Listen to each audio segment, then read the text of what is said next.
I'm joined remotely via Zoom by Kami Griffiths, the Executive Director and co-founder of Community Tech Network. Thanks for being here, Kami. Thanks for having me, George. So I'd love it if you could please provide the audience with just a kind of quick overview of what Community Tech Network does and who you serve. Absolutely. We are a nonprofit based in San Francisco. We focus on digital literacy skills for low-income adults and seniors. And we partner with agencies like senior centers, libraries, social service agencies, and low-income housing developments to provide their community members with the digital skills training that they need to do job search or connect with family or to do telehealth.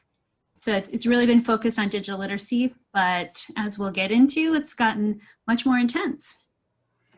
And so, so much of your training has been in person, over the years, and that's been really helpful with certain demographics. How has COVID-19 impacted all of your wonderful hands-on work with the digital skill training and then your Home Connect program? So when COVID hit, our partners had to shut down. Those are the senior centers and the housing developments. And because they were shut down, our trainers couldn't go there, obviously. And many of our nonprofit partners doing similar work where they were doing some kind of computer training in person, they decided to take that computer training and put it online and make it available. And we've done a little bit of that, but what we really wanted to do is make sure that the people who don't have connectivity got the connectivity they needed to take advantage of the classes that were being put online. So as soon as we could, which we were able to turn this around pretty quickly, we launched a program called Home Connect that allowed us to take referrals from our partner agencies of seniors who live alone, who really want to learn how to use the internet, and who currently had limited access to the internet at home. And as of this week, we have our numbers up on our website that we have been able to provide tablets and training virtually to 90 seniors. And another 30 seniors have received some sort of device through our program because we have donated devices that we then redistribute. And the most amazing piece of all of this is that we've been able to launch the program so quickly and help so many people, but it's been an incredible journey. So what do you and your staff see as any additional needs besides devices? And I know broadband's been a really big push since the inception, and you were one of the co-founders. What additional needs are you guys seeing out there with regards to supporting your clients? So if you think about we as connected individuals, we take advantage of our access. We have the internet, we have devices, and we have skills. So let's break that down into getting a device into the home is not going to get you very far if you don't have the internet. And getting someone signed up for the internet is actually kind of difficult because there's fear related to signing up. They want to be sure they don't get upsold or they'll get a bill that they can't afford. And honestly, some people can't even afford $10 a month. Those are the cheapest options that are out there, $10 for Comcast and AT&T.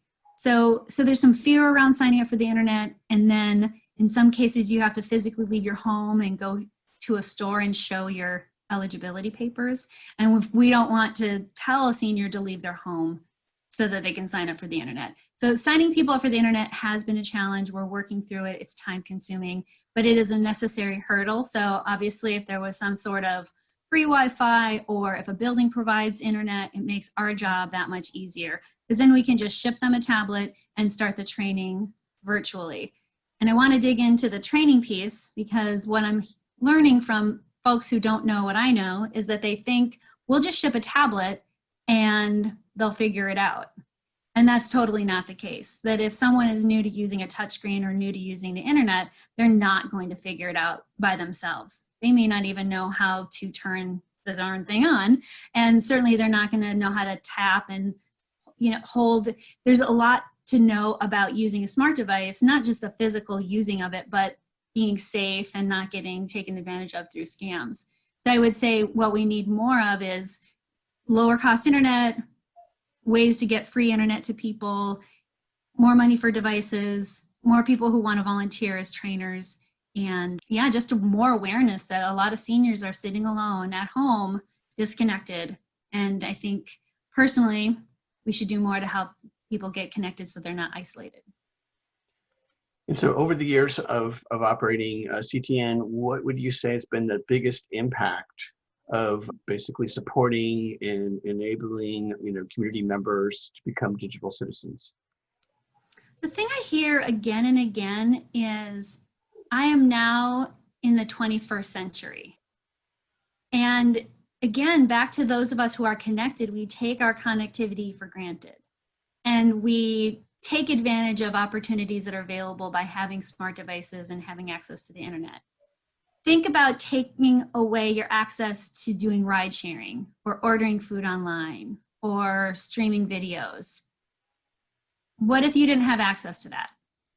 So you got these folks that have access to radio and television and a telephone. And this is a very limited life. And they see through TV and movies what's possible on the internet. And they want that, but they don't know how to get that. And in some cases, they can't actually afford it. So what I appreciate the most is that we're giving them the door that allows them to go into the 21st century, and then they step through it and they're like, wow, this is amazing. I can now do all these things. And it's also important to recognize that we are expecting people to do things online. Telehealth is one great example how it is not safe to go to the doctors, so go and do telehealth. The offline version no longer exists, or the phone number no longer exists. So in many cases, there's no option but to do it online. So if that's the situation, then there's no option but to rely on somebody else for help or to not do it at all. And so how can folks help you? Do you guys have a COVID-19 campaign? Are you trying to raise funds for devices, services? We're always trying to raise money, as all nonprofits are. I would say if you have time and you're patient and you enjoy communicating online, I know a lot of people are already zoomed out, but we do have a lot of volunteer opportunities for folks. We're calling them digital coaches, and you'll work one-on-one with someone using your phone to communicate and then using screen share to see their screen.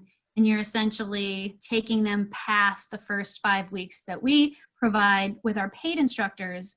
You get to help them for an additional 12 weeks. And it's a really fun, easy project that you're helping people look things up or really refine the knowledge that they have gained, and to just keep trying to build that skill so that they can keep using the internet. And so to be a volunteer or digital coach after they start off is just a great way to make sure that they keep learning. So become a volunteer, or of course, we're always looking for money that will allow us to purchase devices, help people pay for internet if they can't afford it, help pay for the paid trainers. And we do need to rely on paid instructors and not just volunteers, because we have 4 different languages that we're serving right now in the Home Connect program: English, Spanish, Chinese, and Tagalog. So we're trying to help as many different languages as possible. So we do have to hire instructors, but that also means that our volunteer digital coaches also, we need bilingual folks as well. And then if there is a corporation that's looking to sponsor a group, we would love to build partnerships with corporations that want to engage their staff in volunteer opportunities and also make a difference in the community. That we have thousands of seniors still in the Bay Area, probably tens of thousands. We don't have an exact number. Not all the seniors want to be connected or necessarily have the cognitive ability to learn and retain that information, but they, with the support of their caregiver, they could be getting online. So there's a great amount of need, and a lot of groups like CTN that are doing the work out there. That there's a city initiative called SF Connected that we're a part of, along with Community Living Campaign that's doing some really amazing work, and Self-Help for the Elderly. And so we are very lucky to have this team of other nonprofits doing similar work in the Bay Area. Thank you, that was great. So final question, and I've been asking everybody the same question throughout this whole series, is what would you like to see as positive things that would come out of the COVID-19, both health, pandemic, economic meltdown? What it forced, at least the nonprofit community, and I'm certain the business community, it forced us all to work from home digital transformation happened very quickly for a lot of us. Community Tech Network was already fairly virtual, and so getting our staff online and working from home, not a big deal. Getting our programming online, not that heavy of a lift, but our community members, that's the part that is a heavy lift. So what I'm seeing, and Community Tech Network is helping to make this happen, is that it's forcing more people to get online at home, and it's assisting more people to get online at home. There were folks who weren't online, didn't necessarily want to be online. They got their connectivity at the library or at the senior center. And because of the stay-at-home order, they had to get online, and now they have that connectivity that they will then be benefiting from more and more each day. So I think it is a benefit, but it's painful right now because you have and every day that goes by, that's more loneliness, right? More sense of isolation and it's heavier on the service providers. And we're getting more and more referrals and organizations from across the country asking us, what can I do? How can I help? I have all these seniors who are home alone and they want to get connected. What can I do? And there is no easy answer because it's time and it's money and it's planning, but it is not rocket science to help low-income communities get connected. We just need time and teamwork and some donations of devices. And there's plenty of smart people out there with big hearts. So let's just get together and help get our communities connected. Thank you, Kami. That was great. Thanks for sharing Community Tech Network's work today.